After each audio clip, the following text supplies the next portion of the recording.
പുതിയൊരു ചാനലാണ് national food. ഇത് റിവ്യൂ പ്രോഡക്റ്റ്സ് കുറച്ച് പരിപാടികളും ഇതിലുണ്ട്.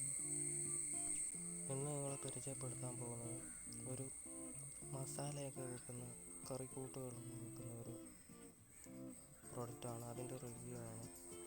ഫ്ലിപ്കാർട്ടിൽ നിന്ന് വാങ്ങിച്ചത്. അത്യാവശ്യം സാധനങ്ങളൊക്കെ വെക്കാവുന്ന 2 തട്ടും 16 ബൗൾ പോലത്തെ വീട്ടിലേക്ക് അത്യാവശ്യം ഉപയോഗിക്കാനും കാണാൻ നല്ല ഭംഗിയുള്ള ഒരു പ്രോഡക്റ്റാണിത്. വാങ്ങിച്ചിട്ട് കുറേ നാളായി യൂസ് ചെയ്യുന്നു. നല്ലതാണെന്ന് അറിഞ്ഞിട്ടാണ് ഇത് നിങ്ങളെ പരിചയപ്പെടുത്തുന്നത്. അത്യാവശ്യം കാണാനും ഒരു ഇതാണ് പ്രോഡക്റ്റാണ്. ഒരെണ്ണത്തിൽ മാത്രം ഒരു ചെറിയ പ്രോബ്ലം ഉണ്ട്. വീഡിയോ ചെയ്യുന്നതിന് മുമ്പ് ശ്രദ്ധിക്കാൻ വിട്ടുപോയതാണ്. വീഡിയോ ഇഷ്ടപ്പെട്ടെങ്കിൽ ചാനൽ ഒന്ന് സബ്സ്ക്രൈബ് ചെയ്യുക. ഇതുപോലത്തെ വീഡിയോസ്